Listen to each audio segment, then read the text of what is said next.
Tama ba na walang report sa atin? Na hiniram yung perang to? Tama ba na hindi nag-report sa agency? Ang bangko niyo po ba, tuwing ini-invest yung 100 piso na dineposito ninyo, ay tinatawagan ba kayo para Ay, Madam Speaker, kung ako po ay hindi nag-authorize, pwede ko pong sabihin sa bangko, huwag niyong galawin itong certain portion na to. Because tandaan niyo, hindi mo pwedeng i-relate sa bangko to. Batas ito. Batas ito na pinasa natin na earmark ang certain fund for a certain thing. That is really beyond us.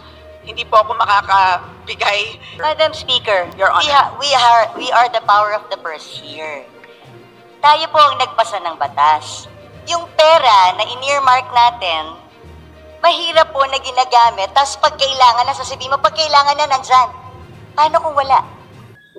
Ito ang matinding balitaktakan. Let's watch the full highlights.